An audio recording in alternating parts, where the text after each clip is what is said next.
After losing a game of truth or dare, I kissed the guy I've been secretly in love with. Unexpectedly, I gained the ability to read minds.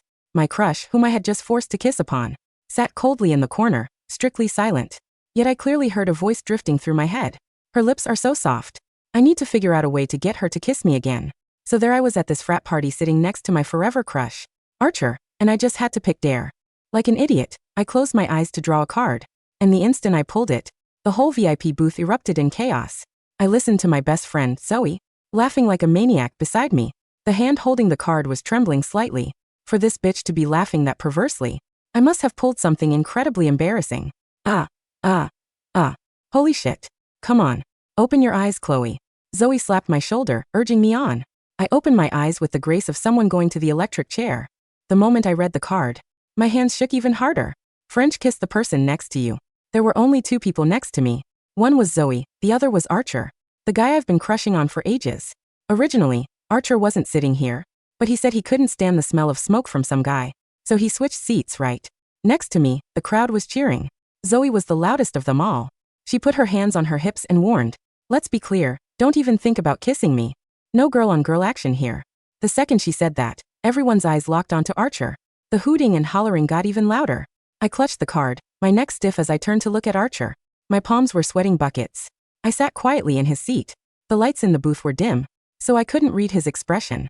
But since I've known him, we've barely spoken 10 words to each other, let alone swapped spit. "Hurry up. You're gonna pass on this opportunity." Zoe leaned into my ear, whispering through gritted teeth. I wanted to. God. I wanted to, but did I dare? Archer seemed to finally notice the weird vibe. He slowly looked up, his gaze landing on the card in my hand. His face remained completely blank. Cold as ice, chickened out instantly. "Maybe we should skip." "It's fine." I hadn't even finished my sentence when Archer cut me off.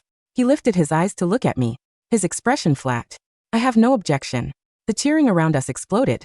Zoe let out the most unhinged laugh I've ever heard. Surrounded by the noise, I inched closer to Archer. The closer I got, the harder my heart pounded in my chest. The moment our lips touched, I saw Archer's Adam's apple bob. His lips were warm and soft, insanely soft. People on the campus confession wall used to discuss Archer's lips, saying they looked totally kissable. Kissing him lived up to the hype. Maybe it was just my nerves, but I suddenly felt the corners of Archer's mouth twitch up slightly. Was he smiling? My heart rate redlined. The rush was too much. I waited until Zoe almost passed out from laughing before I snapped back to reality. I didn't dare turn it into a full-on makeout session. After a brief touch, I quickly pulled back, crashing into Zoe behind me. "That's it." Zoe widened her eyes, snatching the card from my hand. It said French kiss. "It counts. It counts." My face felt like it was going to explode. I didn't dare look up. Zoe sighed, looking at me like I was a hopeless case. It took me a while to calm down. I realized the person next to me had changed. Archer had somehow moved to the far end of the booth, without me noticing. I looked at him sitting in the corner, not saying a word, and my anxiety spiked. Why did he move so far away? He looked pissed. What was he thinking? He regretted it. I ruined his mood. He hates me now. My brain was spiraling, wondering if I should go over and apologize.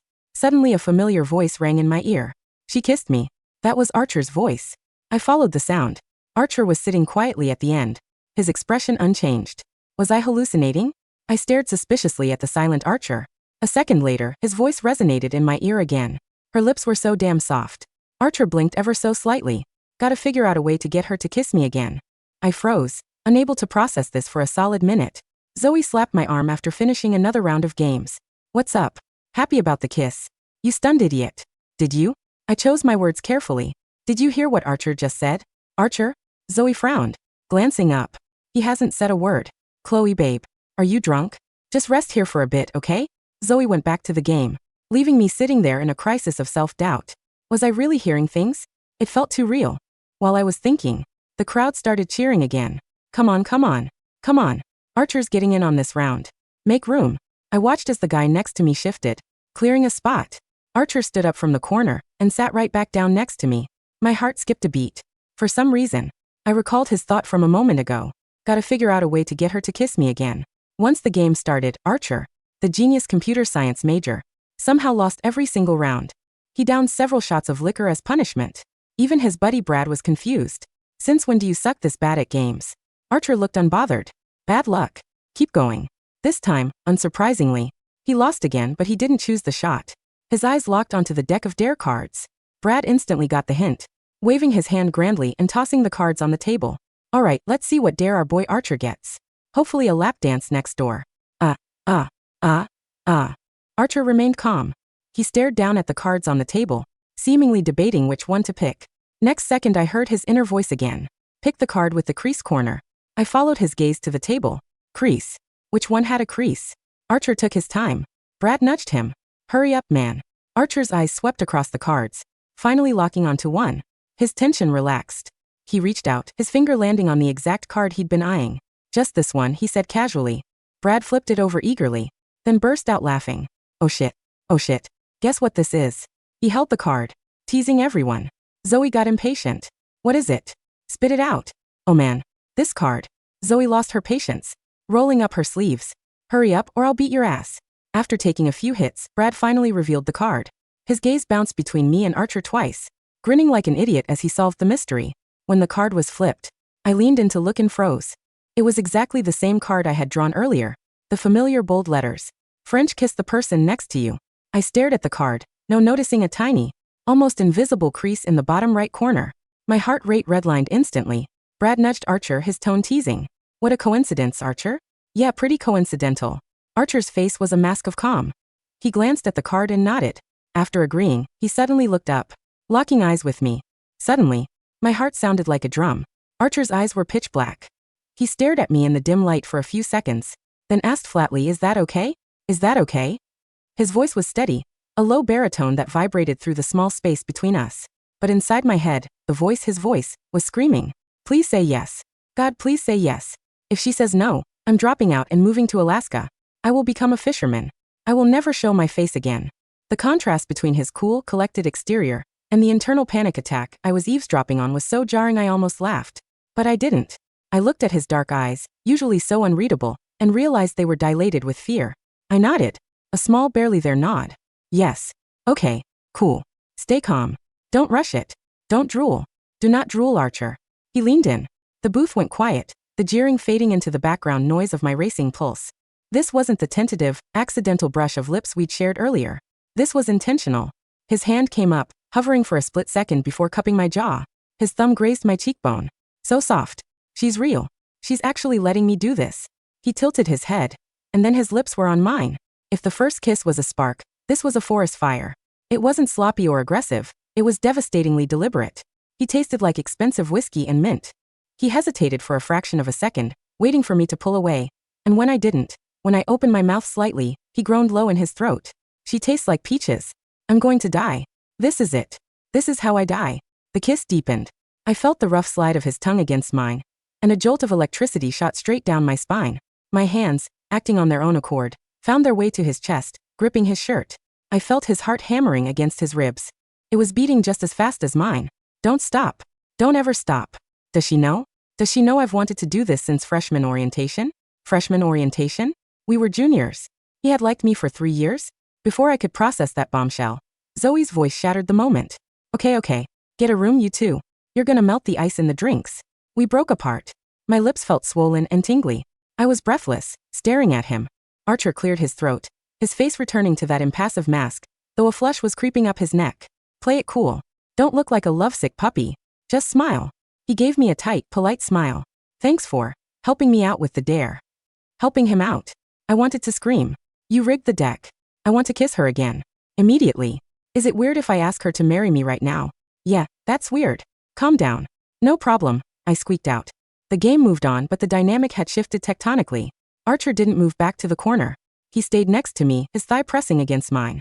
Every time our legs touched, I heard a mental static of pure bliss coming from him. She's touching me. Leg contact. This is the best night of my life. By 2 a.m., the party was winding down. The floor was sticky, the music had slowed to a bass-heavy throb, and Zoe was draped over a guy from the football team. I should head out, I said, grabbing my purse. Archer stood up instantly. Walk her home. Offer to walk her home. Don't be creepy, just be safe. I'll walk you, he said. It's late. You don't have to, I said, testing him. Please let me walk you. I want 5 more minutes. I insist, he said smoothly. I'm heading that way anyway. He lived in the luxury apartments downtown. I lived in the dorms on the complete opposite side of campus. He was a terrible liar, and I was absolutely charmed. We walked into the cool night air. The campus was quiet, the streetlights humming. For a block, we didn't speak. Say something, idiot. Ask her about her classes. Ask her about her favorite color. Ask her why she smells like heaven. So, he started, shoving his hands in his pockets. How's the psych major going? It's good, I said, kicking a pebble. Stressful. We're doing a unit on cognitive dissonance. Sounds intense. Cognitive dissonance. I should look that up. Maybe I can send her a meme about it. What about you? I asked. Brad said you're working on some big coding project. He shrugged. It's just an app. Nothing major. It's an algorithm that predicts stock market fluctuations based on social media sentiment, and I'm waiting on a patent, but that sounds nerdy as hell. Don't bore her. That sounds cool, I said. You're really smart, Archer. He stopped walking. He looked down at me, and for a second his guard dropped. You think so? She thinks I'm smart. She noticed me. Yeah. Everyone knows you're the smartest guy in the CS department. He looked away, hiding a smile. I don't care about everyone. I just care about you. We reached my dorm building way too fast. I stood by the door, clutching my keys. Thanks for walking me, I said. Anytime, Chloe. He stood there lingering. Kiss her goodnight. No too pushy. You already kissed her twice. Don't be greedy. Just say goodnight. Good night, Archer. Good night. He turned and walked away. I watched his back as he retreated into the shadows. I love her. I am completely, totally, 100% in love with her. The thought was so loud, so clear, it felt like he had shouted it through a megaphone. I stood frozen on the steps of my dorm, my mouth hanging open. He loved me? Archer, the guy I thought was out of my league, the guy I thought didn't even know my name until this semester, was in love with me. I touched my lips. I had superpowers and I had a boyfriend. Well, almost. The next few days were a masterclass in cognitive dissonance. On the outside, Archer was the same. Cool. Distant. He'd nod at me in the hallway, maybe give a small wave. But inside his head? It was a chaos of Chloe-centric panic. Monday afternoon, I was in the library trying to study. I saw Archer walk in. He scanned the room, his eyes locking onto me instantly. There she is. Okay. Target acquired. Is that seat taken? It looks empty. Go sit there. Casually. He walked over, pulling out a thick textbook. Hey, mind if I sit? Go ahead, I whispered. He sat down. He opened his laptop. He typed a few lines of code. She looks so cute in that oversized sweater. I wonder if she's cold. Should I offer her my hoodie? Is that too cliché? Whatever, I'd give her a kidney if she asked. I buried my face in my book to hide my grin. It was incredibly hard to focus on abnormal psychology when the guy across from me was mentally composing sonnets about my messy bun. Hey, Chloe. I looked up. Yeah. Are you doing anything this Friday? There's this art exhibit opening downtown. My roommate bailed and I have an extra ticket. Liar. You bought 2 tickets 10 minutes ago because you saw her repost that artist on Instagram. My heart swelled. He noticed what I posted? I'd love to, I said. Yes. Victory. Cool, he said, keeping his face perfectly neutral. I'll pick you up at 7? 7 works. He went back to typing, but his thoughts were spiraling. Okay, I have a date. I have a date with Chloe. I need a haircut. I need to wash my car. I need to figure out how to be charming for 3 hours straight. Thursday rolled around, and the side effects of my new power started to show. I was at the campus coffee shop with Zoe. We were waiting for our lattes when Brad and Archer walked in. They didn't see us. We were tucked in a booth behind a decorative plant. Brad was laughing. So you finally asked her out? Yeah, Archer said. Took you long enough. You know Sarah from Delta Sig has been asking about you? She's way hotter, bro. I stiffened. Sarah was gorgeous. A literal model. Archer sighed. Sarah is fine, I guess. Sarah is annoying and she's not Chloe. Nobody is Chloe. I don't get it, man, Brad pressed. Chloe is. I mean, she's okay. Cute, sure. But she's kinda quiet. A bit plain compared to your usual type. My stomach dropped. Was I plain? I waited for Archer to defend me. She's different, Archer said out loud. She's nice. Nice. You're passing up a model for nice? Brad laughed. Archer shrugged. Let's just get the coffee. Outwardly, he said nothing else. He let Brad call me plain and just called me nice. I felt a sting of tears. But then I heard it. The voice. She's not plain. She's radiant. She's the sun. And she's not just nice. She's brilliant and funny, and she has this little laugh that makes my chest hurt. But if I tell Brad that, he'll never let me live it down, and he'll make it weird around her. I have to protect her from Brad's idiocy. I let out a breath I didn't know I was holding. He was downplaying it to keep his bro from ruining things. Zoe kicked me under the table. Did you hear that? Nice. Men are trash. I smiled, stirring my coffee. It's okay, Zoe. I think he meant it in a good way. Friday night. I wore a black slip dress and heels that I instantly regretted. Archer picked me up in a pristine, black Audi. He stepped out to open my door. He was wearing a dark button-down with the sleeves rolled up, exposing his forearms. Holy hell. She looks, wow. Don't stare. Keep your eyes on her face. Oh God, that dress. I'm going to drive off a bridge because I'm so distracted. You look great, he said, his voice husky. You clean up nice too, I teased. The art exhibit was modern and pretentious, full of people drinking wine and staring at blank canvases. Archer stuck close to me.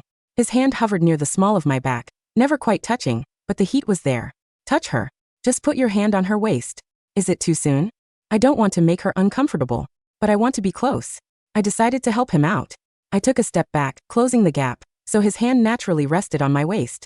Oh, okay. We're doing this. Hand on waist. Hand on waist. Do not sweat. We moved to the balcony for fresh air. The city lights were spread out below us. It was romantic. Perfect. Chloe, he said, turning to me. I'm really glad you came tonight. Me too. He looked nervous. He was fidgeting with his cufflink. Tell her. Just tell her. Tell her you rigged the card game. Tell her you've been trying to work up the nerve to talk to her for 3 years. Tell her you love her. He started. I have a confession. My heart pounded. This was it. I didn't just stumble upon that card at the party, he said, looking at his shoes. I saw it earlier. I knew where it was. I acted surprised. You cheated. He laughed, a nervous, self-deprecating sound. Yeah, I cheated. I really wanted to kiss you, Chloe. And I want to be your boyfriend. I want to take you to dinner and listen to you talk about psychology and hold your hand in public. Why didn't you just ask me? I said softly. He looked up, his eyes searching mine. Because I didn't think I had a chance. You're you, and I'm just the guy who sits in the back and codes. I stepped closer, placing my hands on his chest. I could feel his heart racing. Archer, I said. You're the smartest guy in the CS department. You have a patent pending for a stock market algorithm. You walked me home and didn't try anything creepy. You noticed I reposted this artist. His eyes went wide. How did you know about the patent? I froze. Crap. He hadn't told me that. I heard it in his head on the walk home. Brad. I lied quickly. Brad mentioned it. Brad? I never told Brad. Did I? Maybe I did when I was drunk. Right, he said, seeming to buy it. Well, the point is, I really like you, Chloe. Like, I adore you. I really like you too, Archer. He smiled, a real, genuine smile that reached his eyes. Can I kiss you again? Without a card this time. Please say yes. Yes. He kissed me, and the world dissolved. It was better than the party. It was tender and full of promise. And in my head, his voice was a symphony of happiness. She likes me. She likes me back. I'm the luckiest guy on earth. We dated for 3 months. It was bliss. Knowing what he was thinking saved us from so many fights. When he was quiet, I knew he was just tired or thinking about code, not ignoring me. When he was jealous, I knew exactly how to reassure him. But the guilt was eating me alive. I was violating his privacy every second of every day. He loved me, completely and honestly, and I was keeping a massive secret from him. It came to a head during finals week. We were at his apartment, studying. He was staring at his laptop, frowning. I need to get her a birthday present. What does she want? A necklace? No, she likes experiences. Maybe a weekend trip? But where? Paris? Is Paris too much for 3 months? Maybe a cabin upstate. I'd love a cabin upstate, I said without thinking. Archer froze. He slowly turned his head to look at me. I didn't say that out loud, he said. My blood ran cold. You were mumbling. No, he said, closing his laptop. I wasn't. And that time you knew about the patent. And the time you knew I wanted Thai food before I suggested it.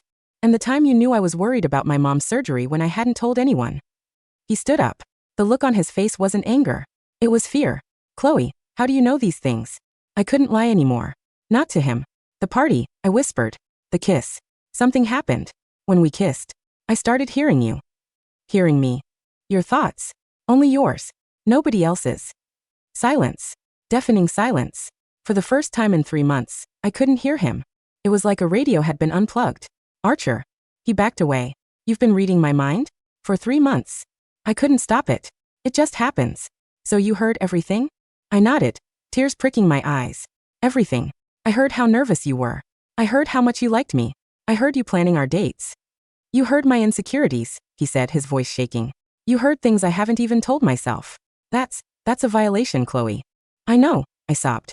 I'm so sorry. I didn't know how to tell you. I was scared you'd think I was a freak. He ran a hand through his hair. He looked devastated. So, did you like me? Or did you just like the ego boost of knowing how obsessed I was with you? I loved you, I yelled. I loved you before the kiss. Why do you think I picked Dare? Why do you think I let you walk me home? He stared at me for a long time. The air was thick with tension. I need some time, he said finally. I need to be alone. I nodded. I grabbed my bag and left. As I walked out the door, for the briefest second, The connection flickered back on. Please don't go. Please don't let this be the end. But God, I feel so naked. A week of silence. No texts. No calls. And worst of all, no voice in my head. The silence was louder than the noise ever was. I sat in my dorm miserable. Zoe tried to cheer me up with ice cream and trash TV, but nothing worked. Then on Friday night, there was a knock at my door. It was Archer. He looked tired. He hadn't shaved. Can I come in? I stepped aside.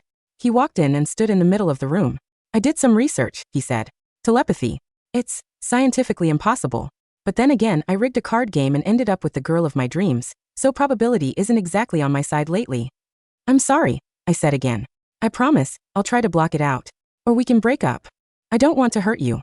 He took a step closer. I missed you. I missed you too. The thing is, he said, a small smile touching his lips. I realized something. If you heard everything, then you heard the bad stuff too. The anxiety, the jealousy, the weird intrusive thoughts about clowns. I laughed through my tears. Yeah, I heard the clown thing. It was weird. And you still stayed, he said softly. You saw the raw, unfiltered, messy version of me. And you didn't run. I never wanted to run. He took my hands. I don't want to break up. But we need ground rules. If I'm thinking something private, you have to tell me. You can't just let me spiral. Deal, I said. He leaned in, his forehead resting against mine. And Chloe? Yeah. Can you hear me right now? I closed my eyes and focused. I love you.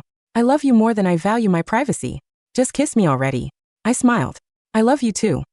I kissed him. And as our lips met, the voice in my head faded into a warm, comfortable hum. It didn't disappear completely, but it changed. It wasn't a broadcast anymore. It was a tether. A private line that only we shared. You know, he said, pulling back. This gives us a hell of an advantage at poker nights. I laughed. Archer, we are not cheating at poker. We are absolutely cheating at poker. I heard that, I said. He grinned. I know.